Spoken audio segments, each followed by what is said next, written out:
of victory and the agony of defeat.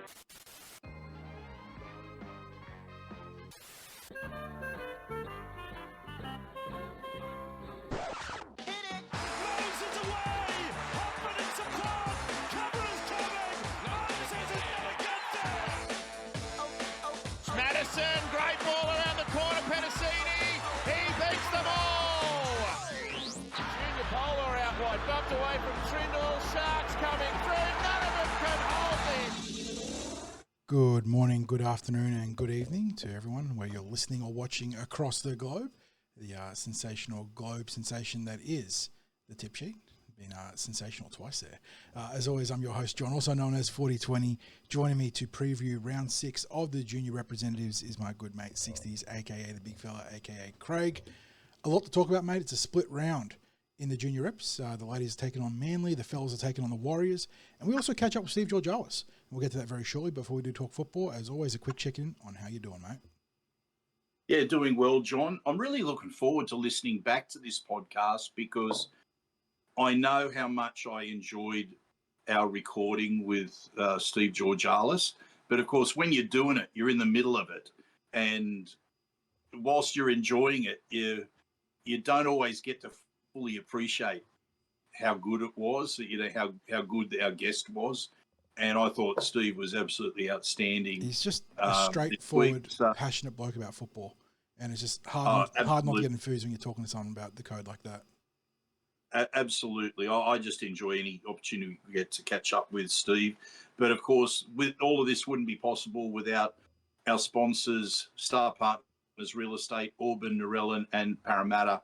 We really appreciate the fact that Greg and the team have been there from day one with us. And, of course, given that this is the Parramatta Junior Reps, how appropriate that we are sponsored by Parramatta Leagues Club, the home of the Eels, the organisation that pumps in over $350,000 a year into junior rugby league in the Parramatta district.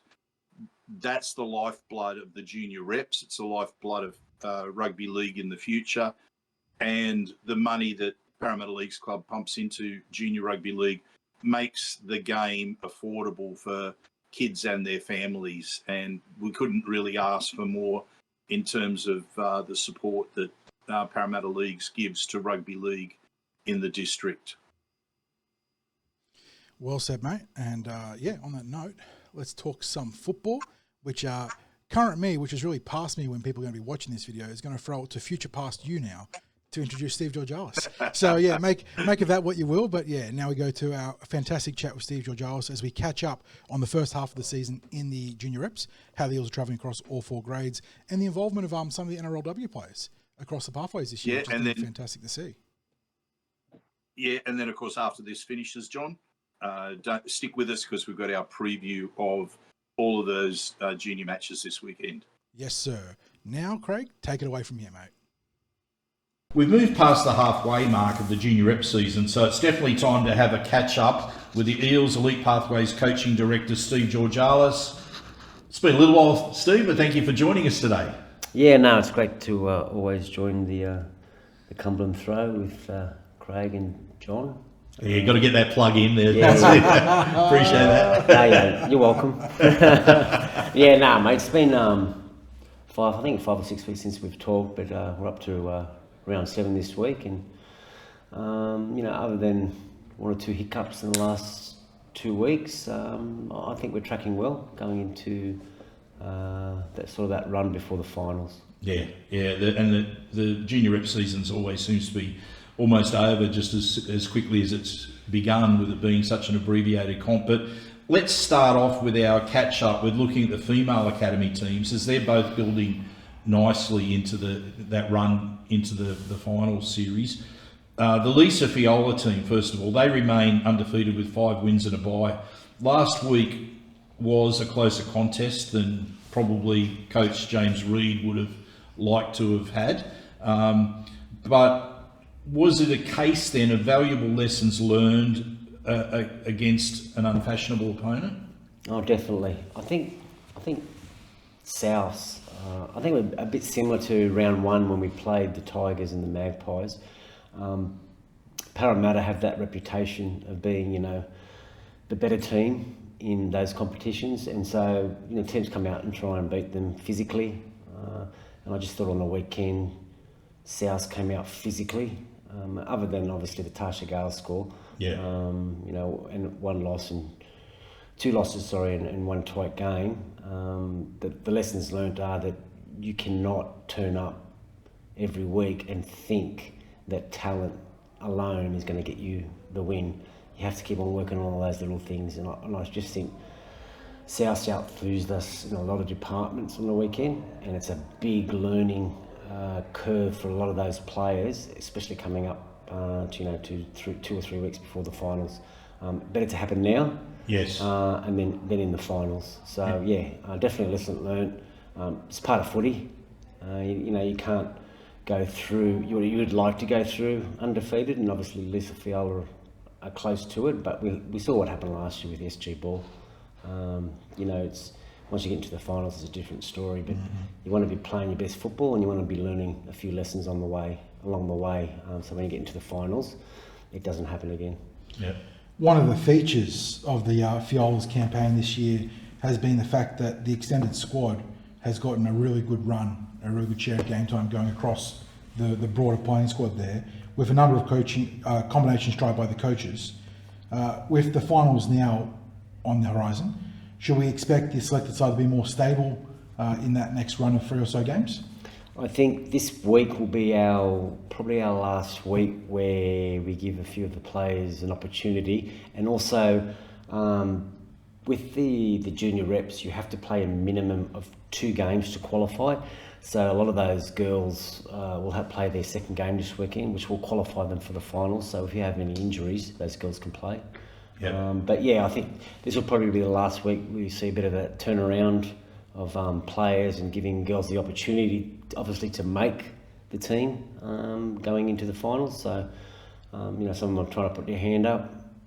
Some have got a few little niggling injuries that we're resting. But I feel round 8, round 9, you'll probably see predominantly the teams that will be vying for that final spot. I think what's been good is that, especially in the case of those teams where you've had the giving the girls a run, is they haven't seemed to have skipped a beat.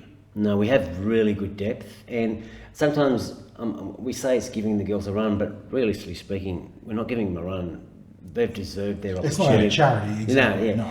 And we don't give jerseys out here at Parramatta. Yeah. And they've deserved their opportunity, the way they've trained, the way they've played, and it's just about then giving them an opportunity. Because, mate, if you ask any of those girls, in the squad of 26 or 27, do they believe they should be in the team? They'll say yes. And So just giving them that opportunity to show what they've got. Some are a year young, and obviously physically they may be a little bit behind the 8 ball, but they all want to play. They all want to play for Parramatta, and they all want that opportunity to play in the finals. So again, we talk about giving them a run, but we're not really. We're actually giving them an opportunity to make that team. you talk about those opportunities. One of the most striking debuts mid-season was Taylor Bars, who scored not 3 but 4 but 5 tries on debut right here at Kellyville. So players taking those opportunities you mentioned, Steve. And that's right. And we have if we have an injury, knock on wood that we don't, in Lisa Fiaola in that wing spot, we know that Taylor can just step up and do a really good job.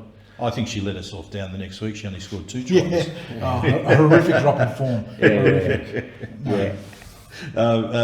Just moving now into the Tarsha Gale. After a disappointing first round loss to the Tigers, the teams recorded 4 wins and a bye.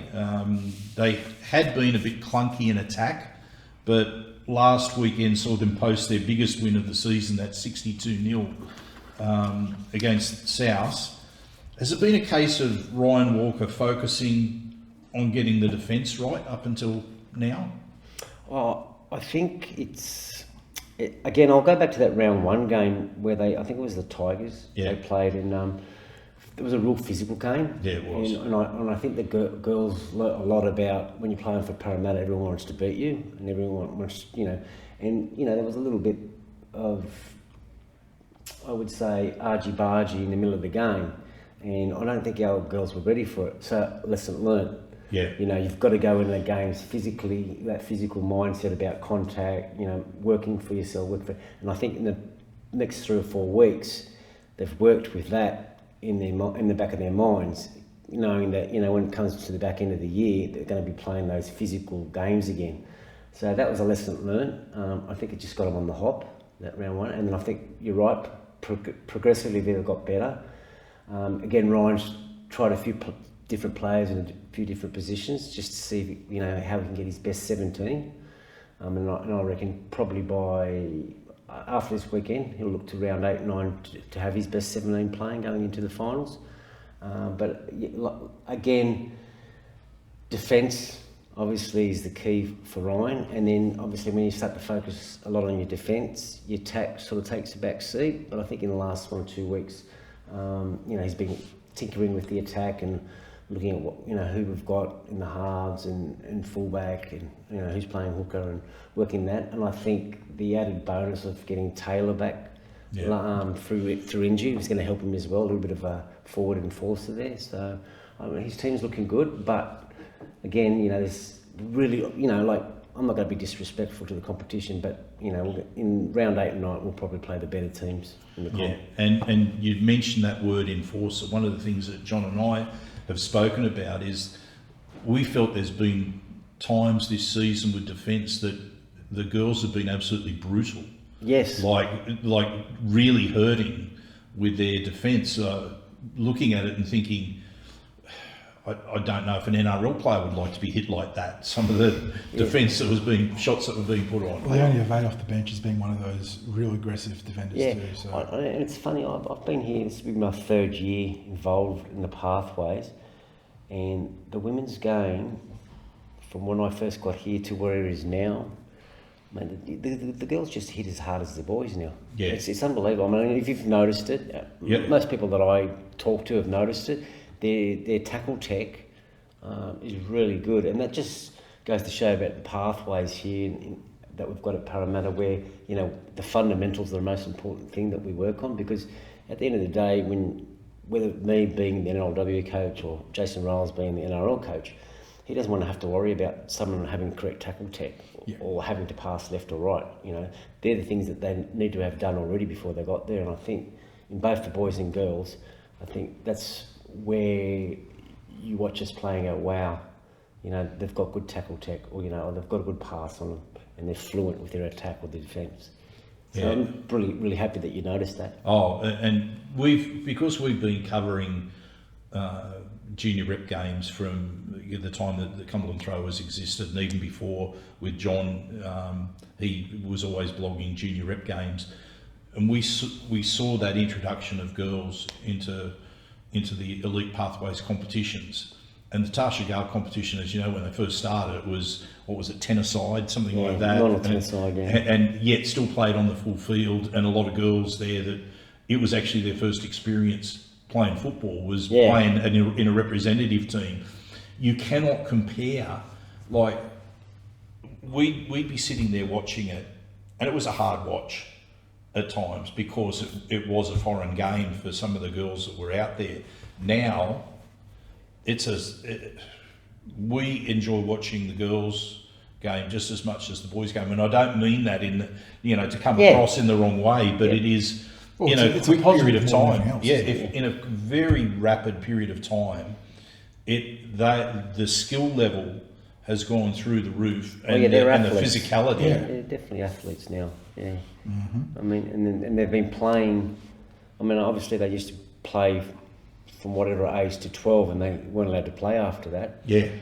Because obviously they weren't allowed to play with the boys, but now you're getting the pathways are there. But now you're getting girls 13s, 14s, 15s, 16s, and you're getting girls teams at each club in the Parramatta Junior League, which is unbelievable. I mean, it's just grown exponentially, hasn't it?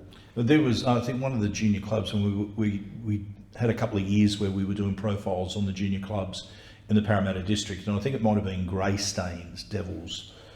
They had so many girls in one of the younger age groups that they entered them as a girls team in the mixed junior levels. Like they're just like, well, look, we've got enough to make a whole team. Yeah, they can start as a girls' team now, you know, and maybe keep together going through. Yeah. But that was something that stood out when we were doing all those profiles. So, Steve, you alluded to a pair of important games coming up for the Tarsha Gale, which is honestly a bit of deja vu to last year, because last year, critical round 9 match up against the Bulldogs that ended up shaping the rest of the season for the Tarsha Gale en route to a premiership for them there.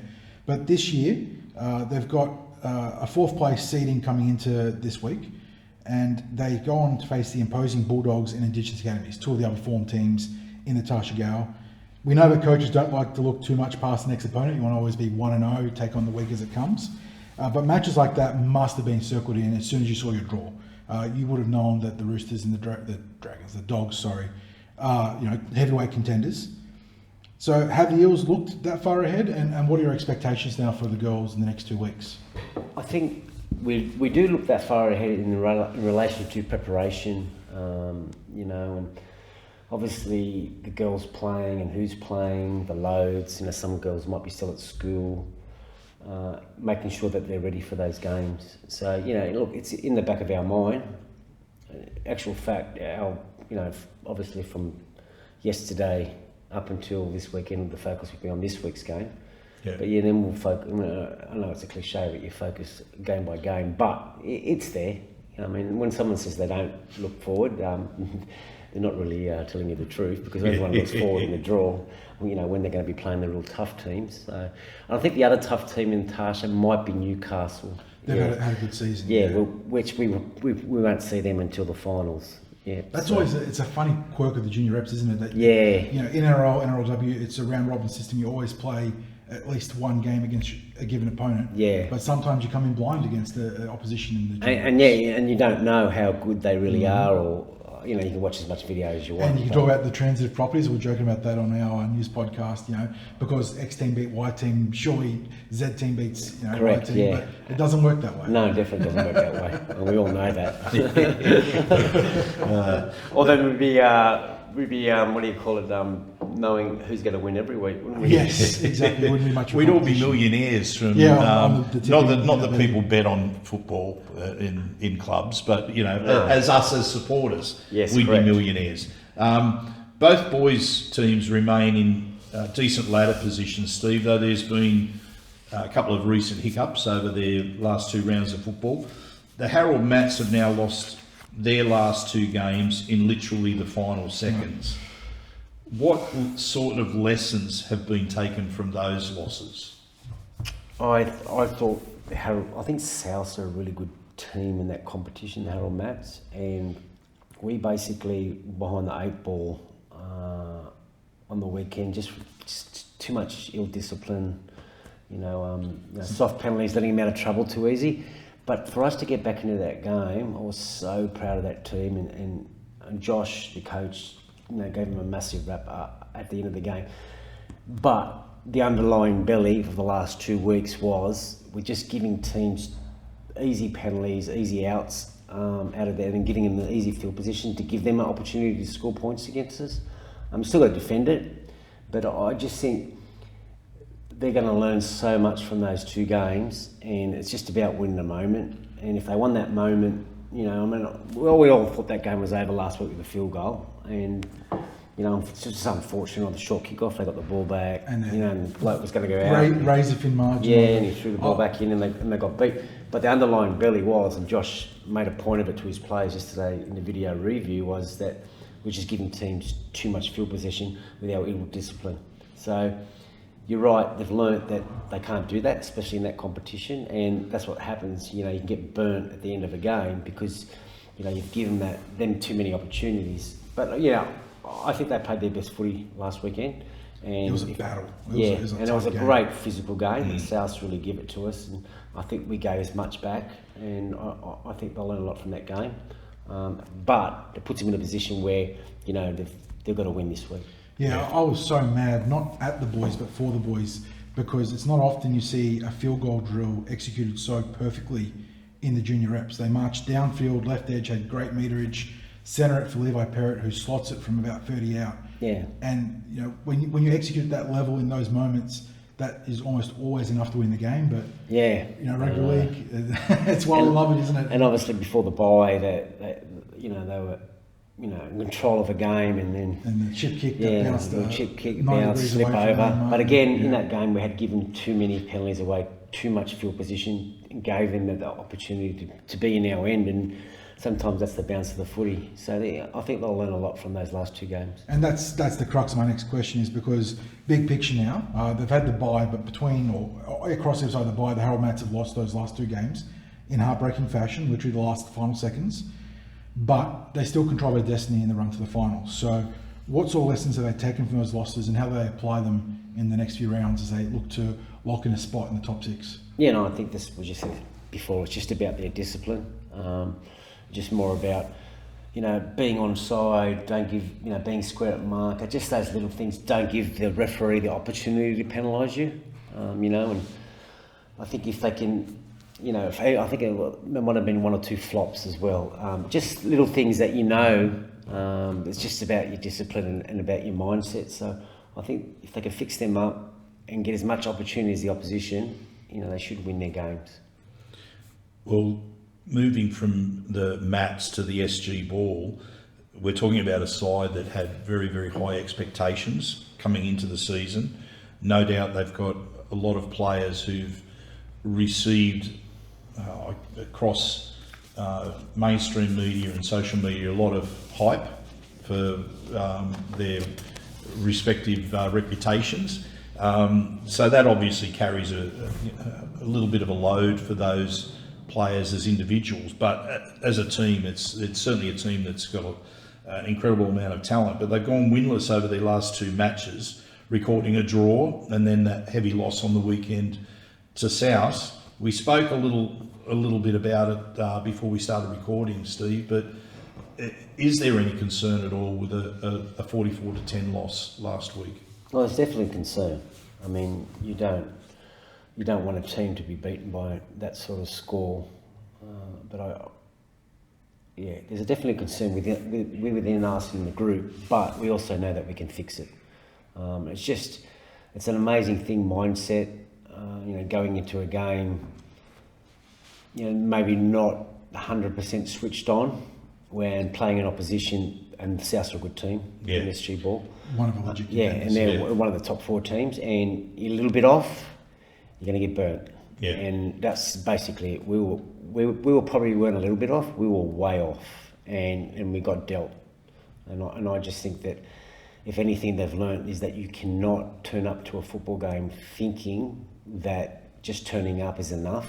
You have to have the right mindset, be ready for physical contact, be ready for the opposition, to actually give it to you, and then you have to have the mindset to give it back. I think we just waited for them, gave them the opportunities to score points. We weren't aggressive enough. It's just disappointing. It was a concern after the game. We were all disappointed, but I think this week they've got a really good opportunity to make up for that mindset. And again, it's one loss. And we're still up there. And again, you'd rather it now than in the finals. And I just have a bit of a question as a coach, because we've been fortunate in the past. We've been able to sit in on video sessions, not as reviews, but as like in preparation for games. So we've been invited to captain's runs and to the video about the opponent. But I was wondering, when you do a review after like a heavy loss, and there's obviously lots to review, do you ever look at showing the players what they look like at their best in comparison as a reminder of? We always do that. Yeah. It's not like you don't want to be. At the end of the day, in a review, you're looking at why we lost the game, where we lost the game, and it can be as simple as, like I said before, just your mindset. Weren't moving up together, the line wasn't straight, created space, created holes, gave away field position, not kicking to corners, getting caught on the last tackle, all those little things. Yeah. And then, so that could be more an individual thing with players, but as a team, if you're waiting for oppositions, you're always giving them an extra 10 metres, plus they get another 10 metres through. Whereas if you've got really good line speed as a team, you're up 5 metres, so you're only really giving away 5 metres. So everything sort of doubles when you're not switched on. And, you can look at your prep, you can also look at what players you've got, you can also look at what players are out injured. But at the end of the day, all our teams have good depth, and all the players that have been picked in our squads should be playing at a high standard. And I just don't think the ball played at that standard on the weekend. But they know their standard. Yeah. Yes. We all know their standard is really, really good. And again, you just got to remind them. Yes, that's what I was. Yeah. And also remind them that if you dish up that again, that's what's going to happen. And especially against the better teams, they will put points on you. Simple follow-up question then, given that we are making that turn towards the finals, what will it take for the SG ball to find their groove and get back into top gear? Oh, just that defensive mentality, and just working hard for each other, not expecting things to happen, making them happen. I think, I suppose it's like anything in life, hey, don't expect it, you've got to make it happen. And I think we expected it to happen on the weekend, and South made us pay for it. And you sort of spoke to that before when you were answering Craig's question, a lot of universal truths and truisms about rugby league, but players and coaches, more so the players, would know this stuff, but it does feel like it's a lesson they almost need to physically learn every season, because you know that you shouldn't take an opponent for granted, you know that you shouldn't come in expecting things to happen, but just the way football sort of manifests itself at times, it just creeps into your game. It's a funny thing, you only have to be off like half a percent, like you said, and you get burned. It's a lesson that keeps going right through to NRL, exactly. isn't it? And I know, and it's unfortunate. You look at the NRL and they got beat, I don't know what the score was, at 50-4 in the first game, and then they turn around and beat the Broncos. And it's just across the code right now. It's the way the game is right now, how fast the game is played, how much momentum can swing a contest. You gotta move sharply. Yeah. Final question, Steve. We've noticed some of the Eels NRLW players have been there helping out the girls' pathways teams. Who are those players, and what sort of roles have they taken on? So off the top of my head, it'd be Rosie, Beckett, River and Chloe. And then Chloe's just finishing her ACE course in strength and conditioning.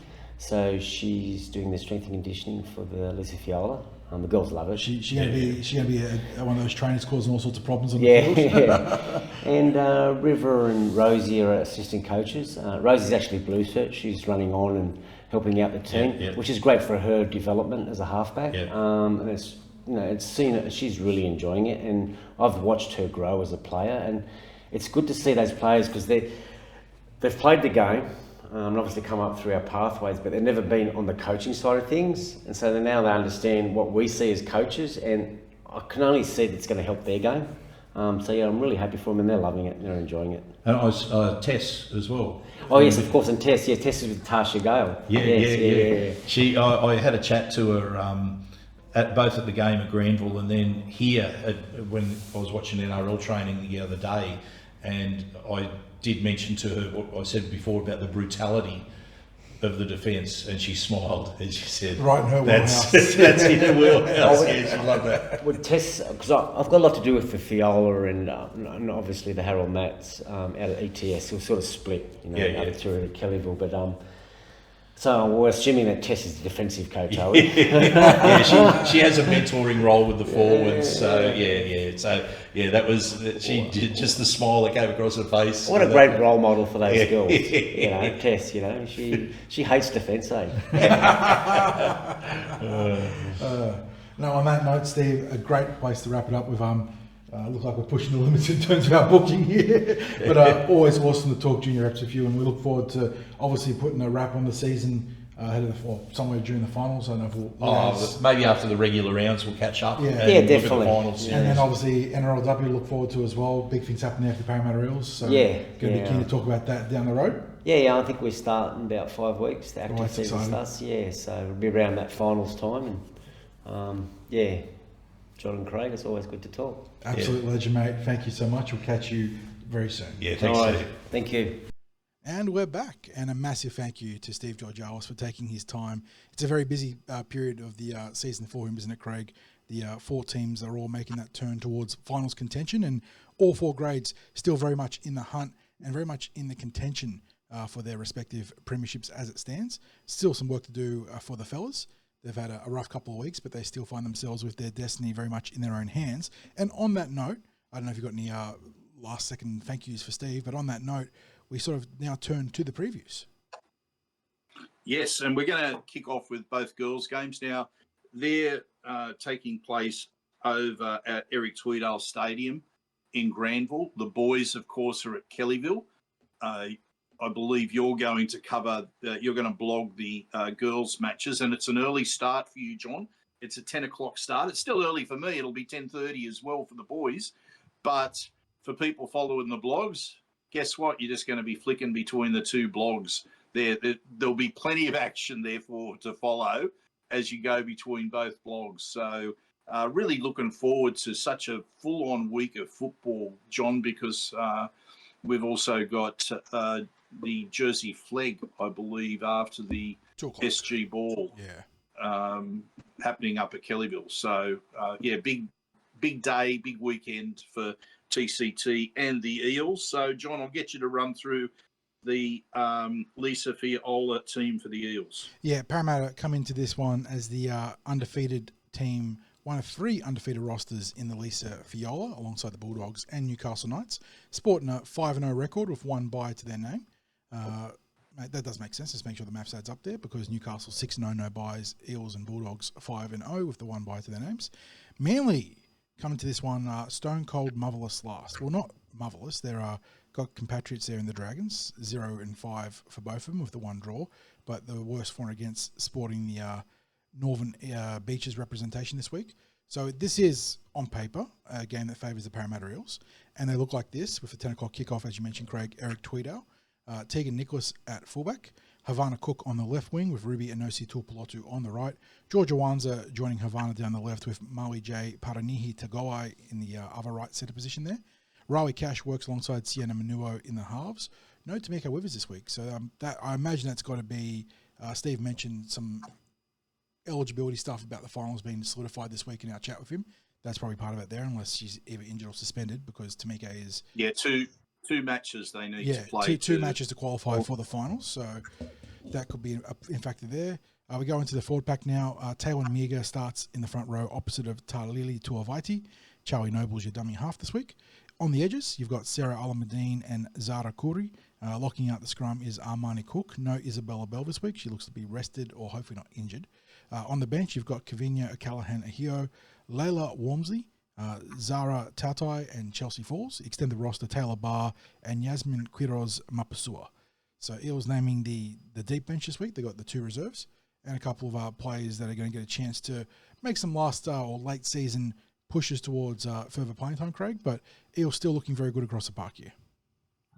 Yeah, absolutely, John. It was a bit of a nail biter in the end last week against South Sydney, and South Sydney were lower down on the roster, down towards the bottom end of the roster. But I think, first of all, as Steve indicated, they were another example of a team that lifts to play the premiers in the Eels.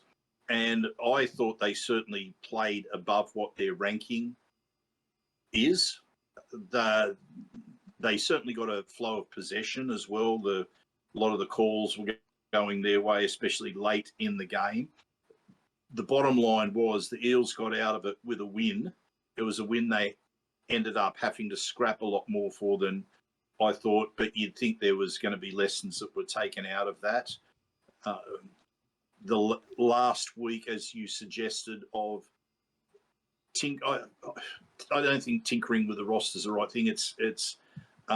Steve did come up with the solidifying finals eligibility. I think is probably the way of looking at it there. I mean, Steve was talking about the depth that's there in all the squads, so it's really giving every player an opportunity to play and to be available for finals football if they need. So a couple of little changes. It was a big point, Steve, that these aren't pity handouts of representation for the Eels. The girls have earned No. these opportunities, and everyone that's come in has come in and done a great job. And we talked about Taylor Barr with Steve. She's come in on the extended bench this week, but scored 5 tries on debut and backed up for double the week after. The Eels have gotten fantastic value, fantastic contributions out of their extended roster, and there's going to be players that, if called upon in the finals due to injury and suspension, we know can step up. So, yeah, this is not handouts. This is giving girls genuine opportunities to cash in on deserved hard work done on the training park. Yes. John, it's probably the big out in terms of let's see how they go is Tamika Withers, with her not playing at halfback. So it gives that opportunity to Sienna Manuo. And she previously played at 5'8"? Yeah, she's played in the halves earlier this year. It is also, I think, Parramatta's first look without Isabella Bell this year, if I'm not mistaken. I think she's been in every game. True. Yeah, she's certainly been the mainstay. She's a real workhorse because both sides of the ball, she's her involvement levels are high. Mm-hmm. So that will be it. There's two perspectives there, I guess, with the test coming for the girls team. You would still expect that when they're taking on a Manly team that hasn't been able to get a win this year, to register anything close to a win, that they should be too strong. You never take these games for granted. But given the consistent form of the Eels in this grade, given the fact that it's a home game, I'd still like to think that the girls will win this comfortably. Yeah, look, you'd think they're going to get the job done here. Again, the variance in what their margin of victory could be, I'm not sure. They got a bit of a scare, and some of it wasn't within their control last week against South Sydney, but the Bunnies did play up and play a tough game. I think that they would like to be a little bit more assertive in what we saw last week, Craig, in terms of the totality of the effort. So I think that even without Bell, even without Withers, who are two of their real central figures in this team, they've had a lot of other players step up and show that they can come in and do jobs. I expect big games out of the likes of Tegan Nicholas at fullback, Craig. She's been very good this year. That left edge of Cook and Wanzi has obviously been very strong too, but that's been working mostly in conjunction with Withers. So seeing how they go without Tamika there is going to be very interesting. But yeah, Meager in the front row has been dominant. Tuivasa has been so good in her second stints. When she's had that second injection to the game after starting, she's always been stronger, which is a great trait for a forward to have. You've been very big on Ala Medina in the back row. She's been excellent. And you've got players like Zara Corey who forced their way into starting consideration now. So I really like this team across the park. I think that they get the job done pretty handily this week. Yeah. The Sea Eagles have scored a grand total of 12 points in their 5 games. That's not average. That's the total number of points that the Sea Eagles have scored. So without making too many comments, you would say that they're struggling to score points, and they've had 178 points scored against them in those 5 matches. Yeah. So we're heading to like about 35 points, around 35 points per game, and an average of just over 2 points per game for. So you'd have to think it's going to be a comfortable win, but they still have to get the job done. If the girls don't turn up with the right attitude, then they just make the game a little bit harder for themselves. But we expect a win, and a comfortable win there, which, John, now takes us to the Tarsha Gale match. Again, Eels taking on the Sea Eagles. Once again, the Sea Eagles struggling in this grade. It's almost a carbon copy of their position in the Lisa Fiaola, because they're sitting at second last. They've scored 28 points for and had 210 points scored against them this season in those 5 losses. So I'll let you read through the girls' team there, John. Yeah, so going into the under-19s for the ladies, where you mentioned Eels in the top 4 there up against the 13th out of 14th placed Rabbitohs. This one kicking off 12 o'clock p.m, same venue, of course, Eric Tweedale Stadium.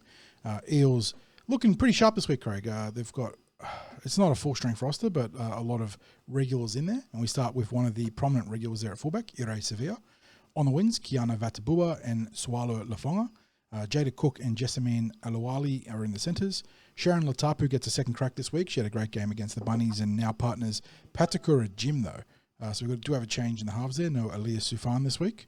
Then we go into the front row. Taylor Falanico, who I think was probably the best on field last week, works opposite of Shia Tokolic. Alicia Meza at dummy half. Billy Va'a and Mitzi Cairns are on the edges. We've seen Billy in the centres for the last few weeks, so she goes back to her, I'm not sure if it's preferred, Craig, but that's where she started the season, on the edge. With Katia Duff playing lock forward. Ballymar Chong is on the bench as the dummy half utility. Semi-Lee Gunn to Alway adding further utility to the bench there. She's going to deputise somewhere in the halves, I guess, or maybe the back line. Olivia Saba and Leonia Vey rounding out the 4 rotational players. Kylia Gray, presumably getting rested this week, Craig, given her status as starting lock forward and usually captain in the 21 there. So probably just emergency depth there as the Eels, again, looking to maybe solidify and consolidate their finals roster for eligibility reasons. And yeah, they take on the Manly Seagulls. Again, blue and gold probably heavily favoured in this matchup. Yes, significant changes this week, as Steve suggested. The likelihood is it's the last week of making sure that we've got as many players qualified as possible for finals football, giving everyone the opportunity to showcase their claims to positions in the finals teams. John, the Tarsha Gale girls have really gone on a run because after losing that first round, they've then won 4 on the trot plus a bye. So it's they've warmed into this season. We saw them being very strong in defence and the attack a little bit clunky, and then last week it was a 62-0 victory over South. And admittedly, South are struggling in the grade, but what was good to see was that the girls went through their shapes. They weren't getting outlandish in how they were playing. They were just playing their brand of football, and it was working. They were getting the line breaks, so had the support looming up. It was just very good football, as I said, without trying any flashy tricks or anything where they maybe get away from the game that Coach Ryan Walker would want them to be developing for the finals. Yeah, it was been an interesting campaign for the Tarsha Gale, one of 2, back-to-back looking for back-to-back premiers for the Eels amongst all the 4 grades there. They and the Fiaola were reigning from last year, and Fiaola have barely missed a stride, right? They've been just on it every week, and I know last week was a little bit closer, but again, some stuff that was kind of outside their control in that game. Whereas the Tarsha Gale have had to work very hard. And they had that first up loss. They got ambushed in the second half against the Tigers, and they had to find a gritty win against Cronulla, and then a gritty win the week after. And they've slowly built themselves into this season with defense seemingly being the priority. And last week was the first time I really saw the alignment of the offense come together, right? And that was with a change in the halves. We had Latapu come in. Semi-Lee Gunn to Alway was rested, and now Semi's also in this team this week with no Sufan. So they're still not quote-unquote full strength. I would assume that Leah Sufan would be their first choice halfback, but Patakura Jim getting the chance this week. So it was just really encouraging to see, at least offensively, them getting back into gear. And yes, you do that with the acknowledgement that South Sydney aren't a powerhouse, and you can only play what's in front of you by that same token. And I mean that's the case this week too, where the Manly Seagulls not highly seeded. They've got, what was it, in this grade? They're 0-5 in this grade as well. So the Manly's not travelling great in either grade in Fiaola or Gale. But the Eels have to play what's in front of them and get a chance to, again, find more offensive rhythm. And I think that's going to be the focus, is just marrying the offense and defense. And Manly maybe not the ideal opposition to do that, but with another 2 games left on the docket for these grades across all 4 of them, you sort of make do with what's in front of you, don't you? And I think that's the priority for the Eels. They're looking good. They're rounding form at the right end of the season. They've had to work hard and build, but that's what timing a run is all about. And hopefully we'll see more continuation of that timing of the run as they continue to build ahead of a really important slate of games against two of the big dogs in the competition.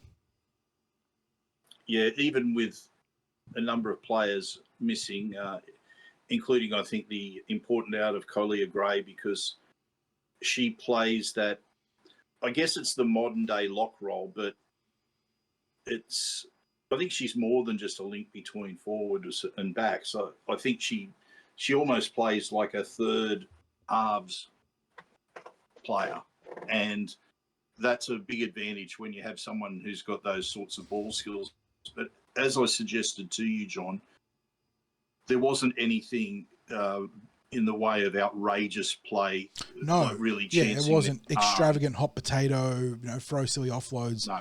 It was a lot of really good north-south football. If you look at the highlights, you can go see them on newsouthwalesrugbyleague.com.au and just watch the Tarsha Gale. It's a collective group of highlights of all the games in the round. You will see Freedom Crichton Rapati, who is absent this week, getting rested, I assume, and Collier Gray spearheading attacks through the middle by playing really hard and direct. And then you'll see in the second half Taylor Falanico doing more of that. They didn't play cute. They didn't play, almost arrogant football where, you know that you outclass your opponents. You're just going to play silly, throw the ball around sort of footy. They played tough and direct, and that is who they were last year. That was so key in the emergence of their identity and how they upset the Bulldogs in that run through the finals. And it wasn't just the Bulldogs, obviously, but they were the big ones last year. And I think that the game against South Sydney, not like they hadn't shown passages of that play through some length through the season, Craig, but that was the first sustained re-emergence of that identity, it felt like. And it's really good signs at this time of the season. Yes, and as you said, John, we didn't see that extravagant football, and to me, that actually shows respect to the opponents and it shows respect to the coach and the coaching team, because they're working towards playing a particular brand of football. They're working towards them, each player knowing their role, knowing all the shapes, the plays that they're going to put on and run throughout the game. So for my thinking, it was exactly what you wanted last week when first of all, you're giving players an opportunity, as you are this week, and I just want to see them do the same thing this week. Keep to everything that you've worked on through the preseason and through the season proper up to now, and the result will come your way. It'll absolutely come your way. One of my more quotable movie moments from I think it's Jump Street 22, when they poke fun at the sequel formula, and it's just do the same thing. Yeah. Just do the same thing. Do the same thing, girls. You got it right last week, and now I see more of it this week. Absolutely. So that now takes us to the boys' matches, which are not at the same venue. They're actually up at the Centre of Excellence, the James Hardie Centre of Excellence at Kellyville. And we've got just a slightly different time to start. The boys are kicking off at 10:30 in the Harold Matts. Geez, and this is, I just had a quick check on the ladder because I knew the Eels were very much still in the hunt. Fifth place this week with a 3-2 and 1 being the bye. So 3 win, 2 loss, 1 bye record. But the team that's been so dominant in this grade, the New Zealand Warriors, 1-4. Yeah. Be wary of the wounded warrior in this case, because it's not the first time they've had a slow start and then come home like a absolute wrecking ball. But in this case, the Eels come in with significantly higher seating. And like you said, Craig, 10:30 a.m. kickoff here at the Kellyville home of the Eels. We go through the team starting at fullback. It is Liam Martin. On the wings, Elijah Al-Zahim and William Mamiya Epe. Leonard Salter and Larima Siusi are in the centres. Levi Perrott and Caleb Leota'o are both the reprised roles there in the halves. Paul Levi kicking what we thought was going to be the game-winning field goal last week, Craig, before more heartbreak for our boys in the 17s here, which is unfortunate. In the front row, we've got Dion Haynes and Christopher Swali'i at the 2 bookend positions. Spencer Sorensen, your dummy half. Jake Capavilla and Tyson Poletu are on the edges. Hayden Bell, he's present, even if his sister isn't this week, which is good to see. Then on the bench, we got Salatielu Tamati, Curtis Brown, Thomas Jackson, and Winston Tahi. Tyler Lama is the extra man / concussion substitute. And the Warriors have named a 5-man extended bench there. But again, they've got... And have a look at the number of this. I don't know whether this is a worry or not, John, but look at the amount of changes to their team. Yeah, does that mean they're getting this a week. lot of boys back in, or is this a lot of changes with their season sort of on the fritz, looking to maybe salvage something? I have to have a gander on their recent form. I form one their recent team lists. Let me have a quick poke. What happened last week? Where are the Warriors? They lost the Tigers, and no, it's not telling me much here. Yeah, I can't get a beat on what that means, Craig, whether they're desperately searching for a new formula, or have they just been undermanned, under strength, and now they're getting these guys back at the right time. Well, not the right time in terms of their record, but with a chance to maybe make a last-ditch push for the finals. So, given that these guys have been so good in the last 2 years in the Harold Mats, regardless of their ladder position, regardless of Parramatta's own struggles recently, there is no way in which you can take these guys lightly.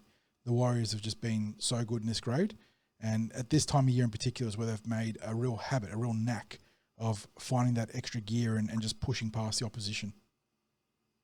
Well, John, the Eels Harold Mats team has gone back-to-back with losses, also back-to-back with last-second losses, heartbreaks.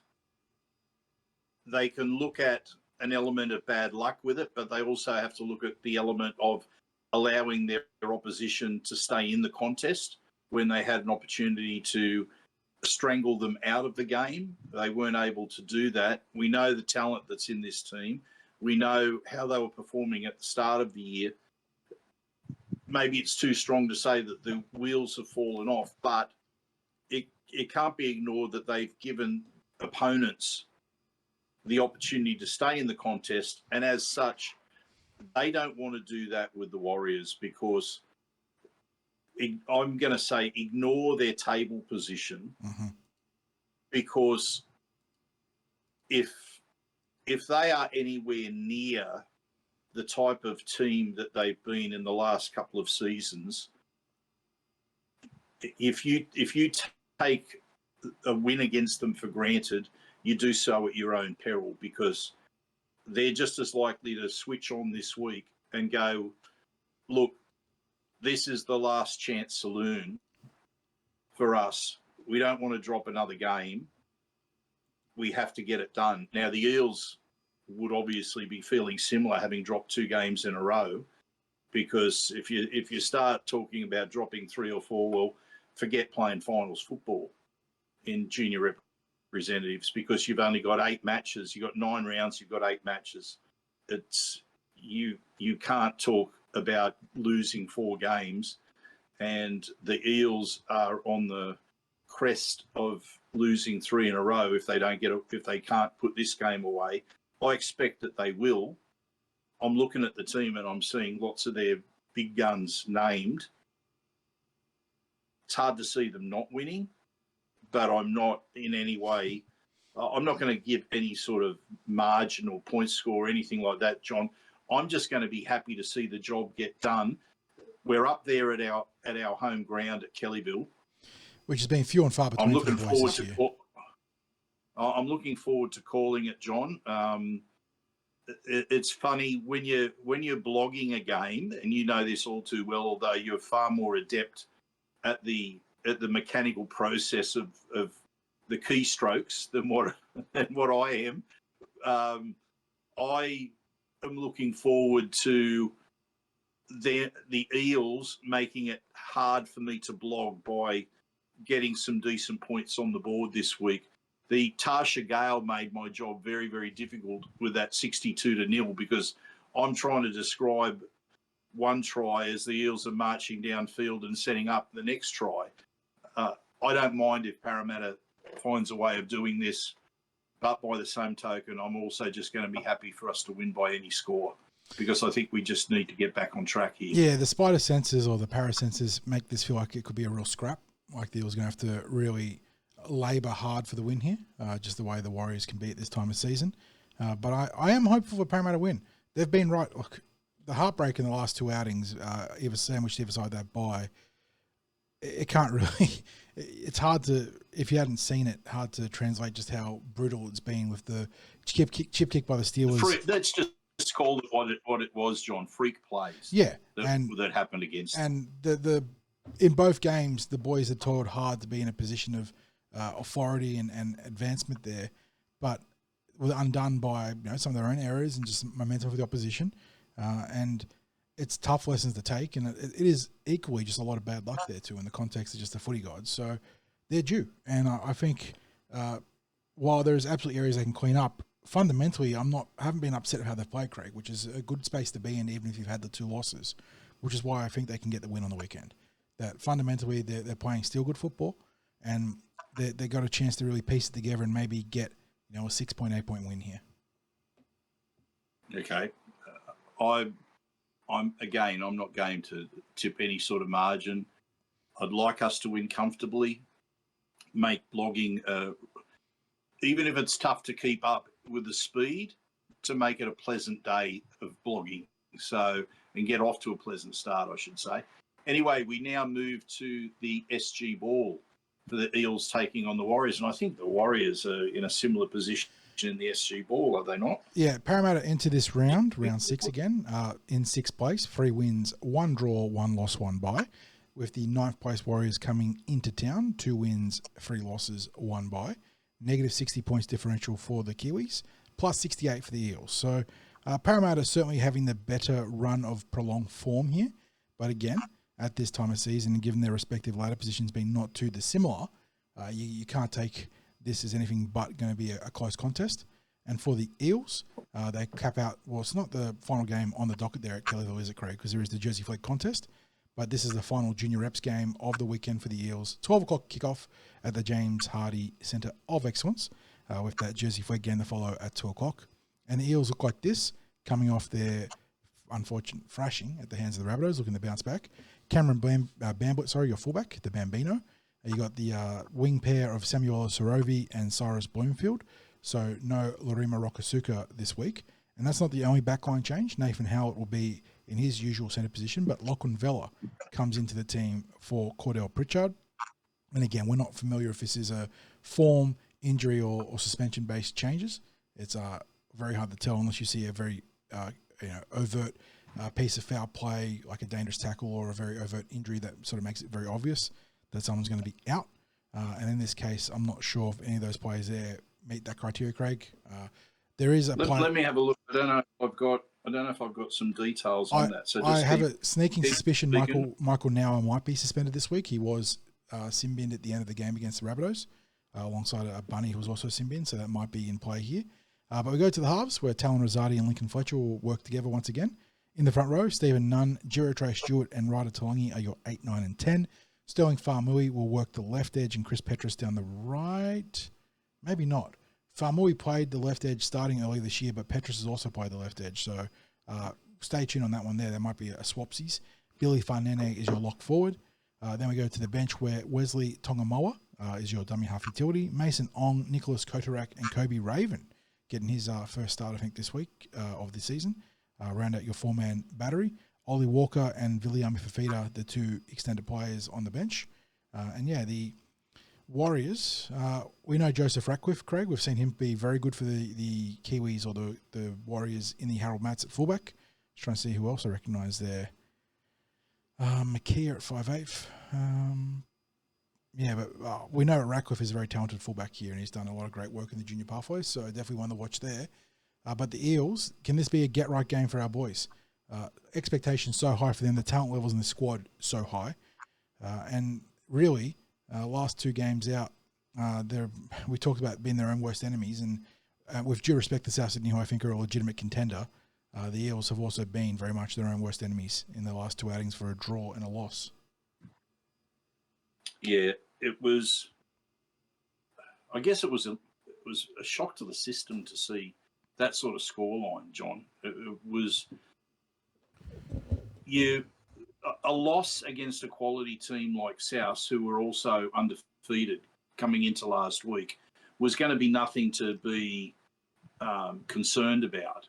Obviously, you want the win, but as a supporter, were they to have fallen in a tough encounter, you go, well, maybe the better team won the day, or South turned up better, whatever the case may be.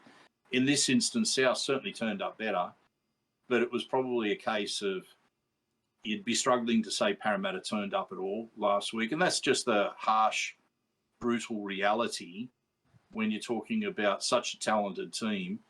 To end up falling by that sort of margin it's telling you they were just a long way off their best. Yeah. And there's no way of sugarcoating that as a team, they were a long way off their best. And when a team's a long way off their best, it's pretty hard to talk about individual players shining in it. What we need, and I mention that because what we need this week is every single player that takes the field remembering what they are at their best, what they bring to the team, what they offer to the team. Have faith in the bloke beside them as well. Because the moment that you start doubting the bloke next to you, then it's a recipe for problems, especially in defence. You don't want to be second-guessing what someone's going to do. So I'd say back themselves, back each other, and just realise that they're a highly touted team for a reason, but that reason doesn't give them an excuse to take things for granted. Hard work has to go hand in hand with talent to get the job done, and that's what we'll be looking for this week. I don't think it's going to be an easy task against the Warriors. It's when you've got a team that comes into the game and they've got a couple of wins under their belt. And admittedly, last week was only the Eels' first loss, but I would have said that their draw against the Steelers was a bad draw. Like, that's the only way I can say it. They let themselves down against a team that they probably should have accounted for easily in the Steelers, and that's with respect to the Steelers. Last week came up against a quality opponent, got hammered.